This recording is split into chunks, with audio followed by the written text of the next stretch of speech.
One thing I didn't mention exact up to this moment is the modification to the 22-gallon fuel cell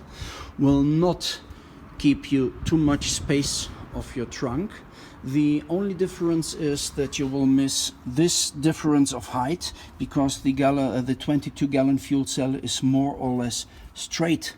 which gives us the advantage that we will fill out the corners with some foam, retractable foam of course, so that you will get with the new carpet a complete flat surface for your trunk and no safety issues and anything at all. So this is another advantage of the 22-gallon fuel cell.